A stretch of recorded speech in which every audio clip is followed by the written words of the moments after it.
adopting voters' multiplication templates has proved a veritable tool towards improving voters' participation during election exercise, adding that the efforts of the stakeholders and the OS members will be geared towards achieving defeat at the forthcoming gubernatorial election. Founded in July 2021 by Governor Adegboyega Oyetola as non-partisan charity organization, but also designed to advocate on voters registration with 31 administrative officers as well as advocacy team spread across the state to galvanize electorates in exercising their franchise at the forthcoming gubernatorial election. Dignitaries present at the occasion including the Deputy Governor, Mr. Benedict Alabi, the Secretary to the State Government, Prince Wole Oyebamiji, Chief of Staff to the Governor, Dr. Charles Akinola, as well as members of the State Executive Council. Saya Onorinde reporting from the Governor's Office.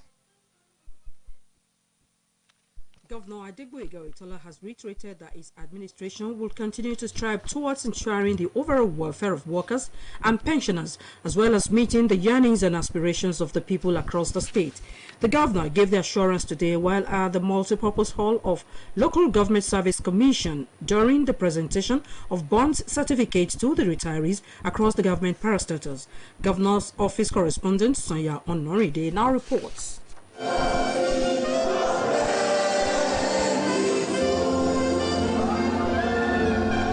Addressing the pensioners at the Local Government Commission Multipurpose Hall, the State Secretariat at Bere, Governor Adegboyega Oyetola disclosed that his administration is relentless in ensuring the overall welfare of workers and pensioners in the state of Osun. Describing the occasion as 3-in-1 epoch-making ceremony, Governor Oyetola disclosed that over 1 billion naira is being presented to 162 retirees across the government's parastatals, adding that his administration would continue to strive in making life bearable for the citizenry, as well as meeting the yearnings and aspirations of the people across the state. Today, a total of 1,156,344,000 naira is being released as bonds to 162 retirees, comprising school teachers, primary school teachers, local government staff, and those in the core civil service, starters, and tertiary institutions. Out of this amount, the sum of 656,304,000 naira is meant for 93 retirees from local government service and primary schools, while the sum of 500 million naira is meant for 69 retirees from the core civil service, parastatals, and tertiary institutions. The State Commissioner of Education, Honorable Oladoyin Bamishaye, expressed delight that the state remained the only state in the country that has implemented the presentation of bonds certificate for the retirees, adding that Governor Oyetola has transformed education creditably and lifting the profile of education onto a lofty height. Just as the head of service, Dr. Olowogoyega Oyebade, reiterated the commitment of the workers and pensioners towards supporting the administration of Governor Adegboyega Oyetola, stressing that a good turn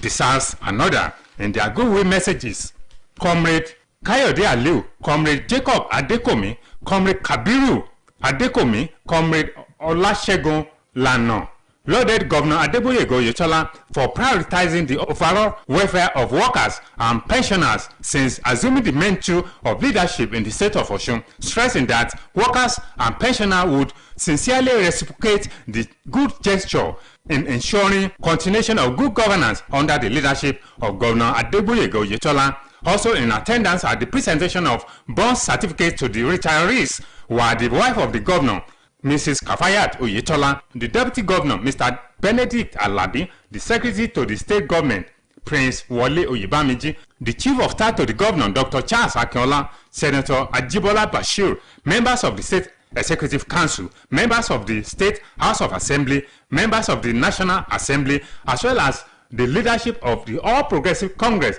from across the state. The ceremony featured the official takeoff of the 65 years retirement age for the teachers in the state of Osun, presentation of bond certificate to the retirees by Governor Adegboyega Oyetola, as well as some dancing moments.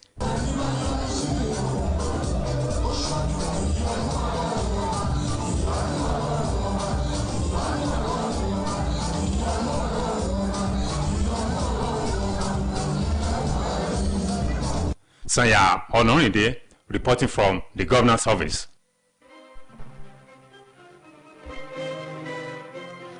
In the meantime, the state government of Osun has reiterated its commitment to prompt payment of salaries, saying the delay in May 2022 salary was due to the implementation of the cash backing of outstanding promotions as approved and announced by Governor Adegboyega Oyetola during the last Workers' Day.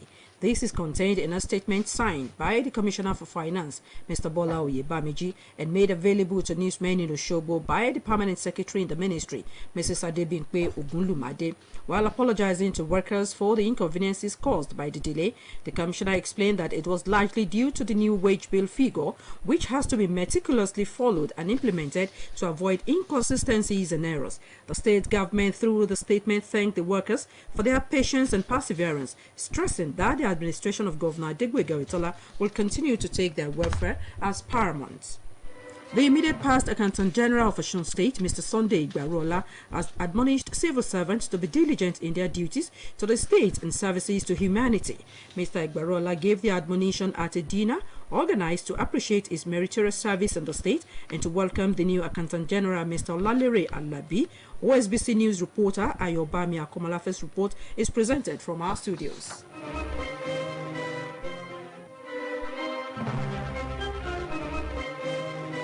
It was the gathering of dignitaries at the dinner hosted by Living Trust Mortgage Bank in honor of the immediate past and new Accountant General of the state of Osun. The event attracted dignitaries from the financial world, including the State Commissioner of Finance, Mr. Bola Oyebamiji, who was full of appreciation to the organizers of the program for bestowing honor to whom it is due. Mr. Oyebamiji described the retired accountant as a thoroughbred professional who has left a lasting legacy in the state. The commissioner, who described Governor Adegboyega Oyetola as an excellent manager of men and resources, reiterated the commitment of the present administration towards the uplift of the state despite the meager resources. This is a wonderful man. Very wonderful man. He's a straightforward man. He's someone that is highly reliable. He's diligent. And I think he's a personality that wrote and called the gift of nature.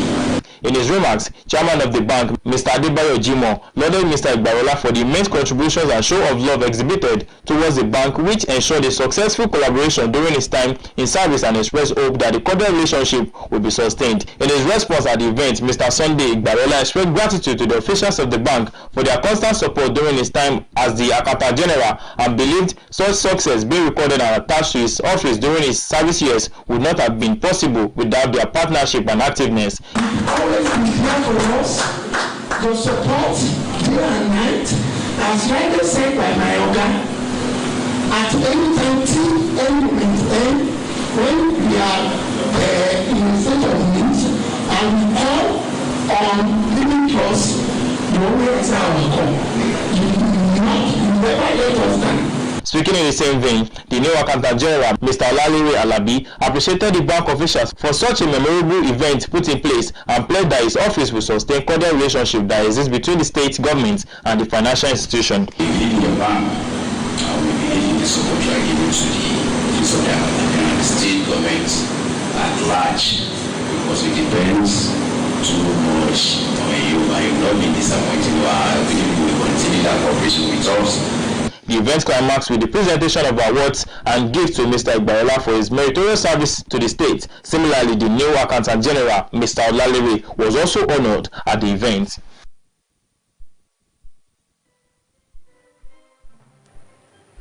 Osun State Governor Mr. Adegboyega Oyetola and Babangana Zulum of Borno State have been chosen to co-chair the Accreditation Subcommittee of the ruling All Progressives Congress APC for the presidential primary election of the party.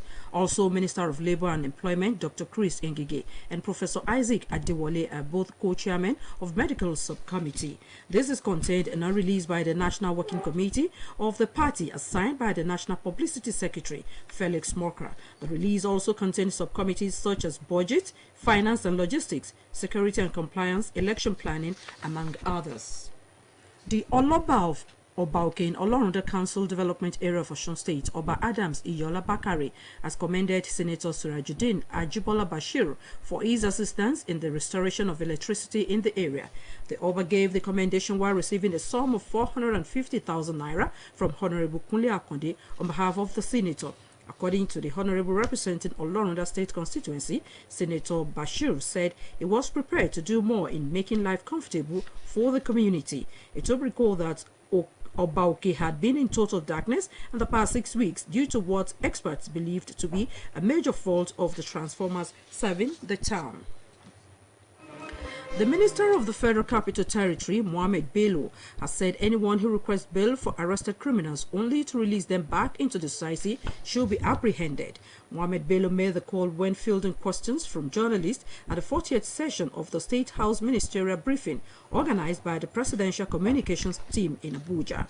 The minister also lamented the overflowing capacity of the 3 major correctional facilities serving the FCT, adding that the FCT criminal justice system is fraught with several challenges. The call came on the heels of reports that hoodlums arrested for various crimes were being released through the intervention of highly placed Nigerians who used them as foot soldiers for heinous crimes. He, however, appealed to Nigerians to expose those involved in freeing hoodlums by reporting them to the authorities. Nigerian Education Minister Adamu Adamu has received the white papers drafted from the 21 white paper drafting panels set up by the federal government in March this year. The Ministry of Education had earlier constituted 10 committees to write white papers from the visiting panel of 36 federal universities, 6 panels for 25 polytechnics, and 5 for 21 faculties of education. The panels were tasked with the preparation of the white papers from the visiting panel report that had previously been submitted to President Muhammadu Buhari in April 2021. Receiving the white papers, the minister assured the panel that government will make efforts to implement the recommendations contained therein. He said the ministry will submit the reports to the president, whose prerogative is to subsequently issue an official white paper from the federal government after reports have undergone the required internal processes.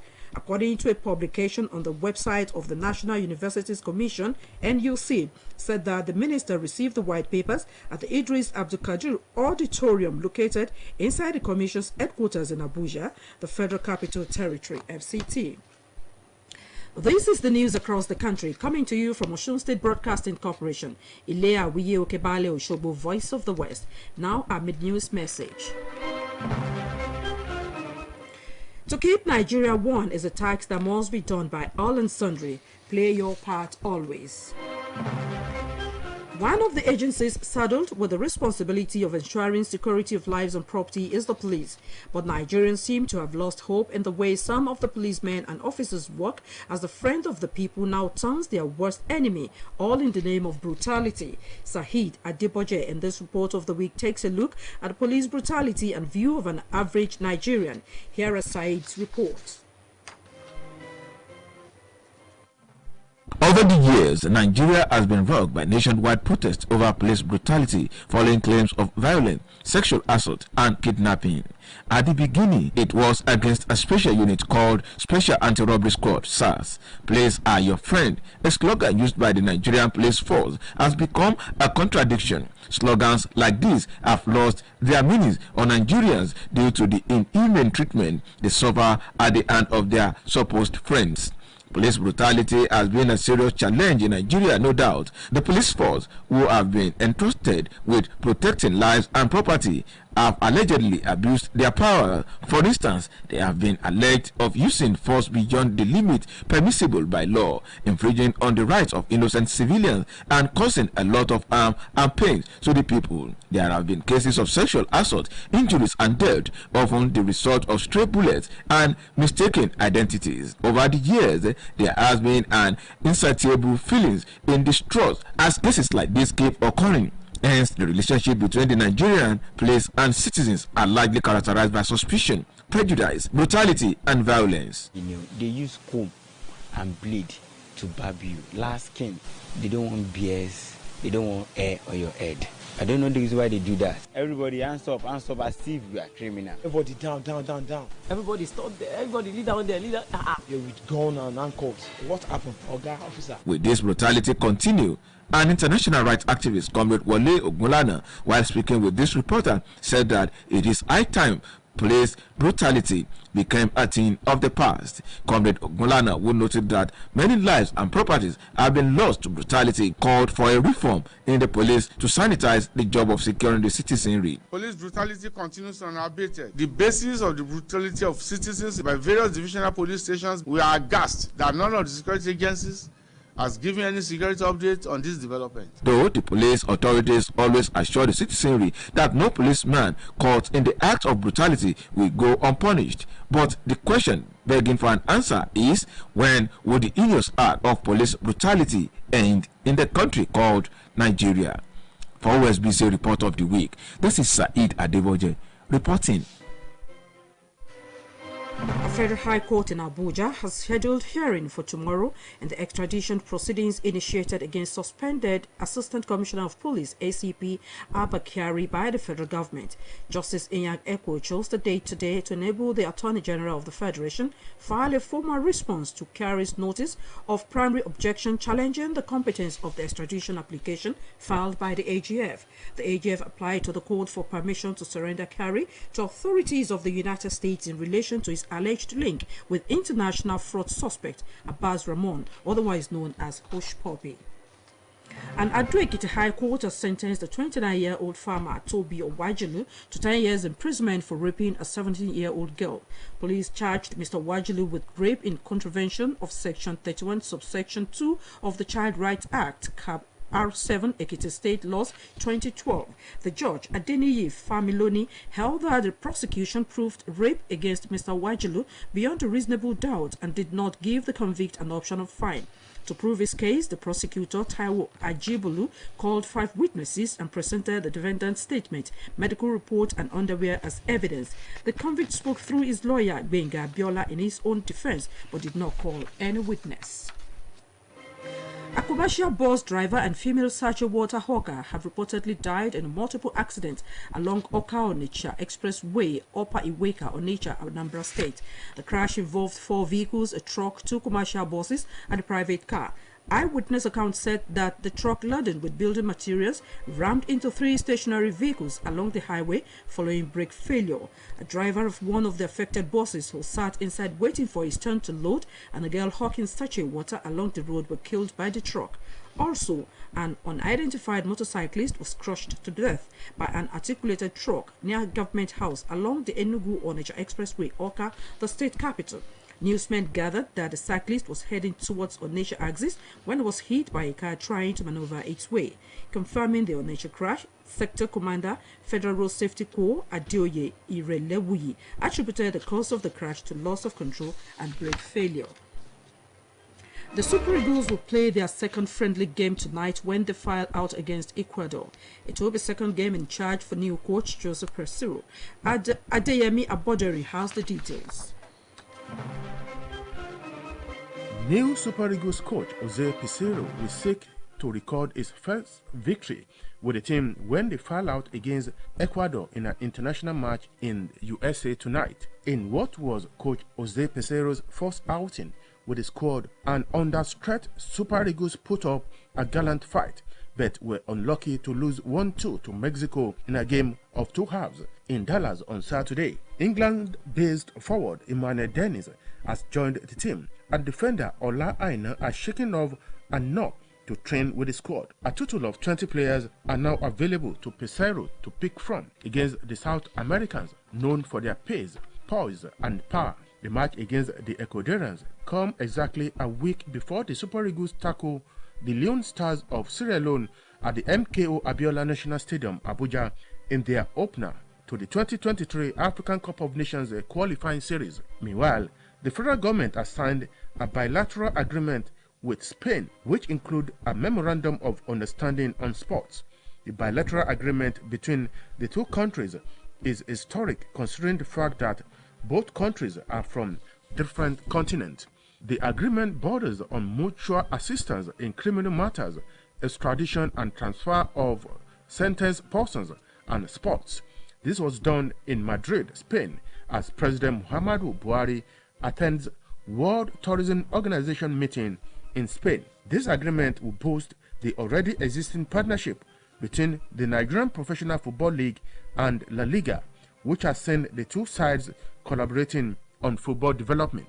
In the meantime, Nigeria is set to pick up another FIFA World Cup ticket in women's football as the under-17 girls, the Flamingos, go up against their Ethiopian counterpart. The final leg of their FIFA Under-17 Women's World Cup fixtures at the MKO Abiola National Stadium, Abuja, on Saturday. The Flamingos won the first leg in Addis Ababa penultimate weekend 1-0 with a strike by forward Okoyemi Ajakaye. Match officials for the big game are expected today, who includes Senegalese referee Mame Faye, who will take charge of proceedings. Should be assisted by compatriot Fatou Bintou and Fatou Tioni. The winner on aggregate will pick one of Africa's ticket to the FIFA Under-17 Women's World Cup in India, already scheduled for between the 11th and 30th of October. English Premier League giants Manchester United have confirmed that midfielder and World Cup winner Paul Pogba will leave the club on a free transfer when his contract expires at the end of this month. Pogba, who joined United in 2016 from Juventus in a then world record £89 million transfer, made 27 appearances in an injury-hit final season. Also leaving Manchester United this month is attacking midfielder Jesse Lingard. South Africa Premier League club Kaizer Chiefs have confirmed the release of Super Eagles goalkeeper Daniel Akpeyi. The former Warri Wolves goalkeeper joined in 2019 after an amazing outing with Chippa United and was responsible for the club qualifying for the CAF Champions League final in their first attempt. Akpeyi lost his position in the team due to injury and his contract set to expire on the last day of this month. Permanent Secretary, Federal Ministry of Youth and Sport Development, Ismail Abubakar, has given words of encouragement to the organizers of the 21st edition of the National Sport Festival holding in the coastal city of Asaba, Delta State in November. Abubakar, on an inspection tour of facilities being put in place for the biennial sport fiesta, said there was no doubt that Delta was getting ready to play the good host with a high level of preparations. Sport Update returns tomorrow. My name is Adeyemi Abodering. To end the news across the country, here again are the major points. Governor Adegboyega Oyetola has reiterated that his administration will continue to strive towards ensuring the overall welfare of workers and pensioners, as well as meeting the yearnings and aspirations of the people across the state. The Minister of the Federal Capital Territory, Mohammed Bello, has said anyone who requests bail for arrested criminals only to release them back into the society should be apprehended. OSBC report of the week today chronicles divergent views of Nigerians on police brutality, which has become a recurrent decimal in the society in recent times. And we also brought it to you that a commercial bus driver and female Sache water hawker have been reportedly killed in a multiple road accident along Oka-Onitsha Expressway, Upper Iweka, Onitsha, Anambra State. That was the news across the country, edited by Adeniyi Kendi and delivered by Titilokwe Ajiboye. For more reporters, visit www.osbcng.org. Thanks for listening. Good evening.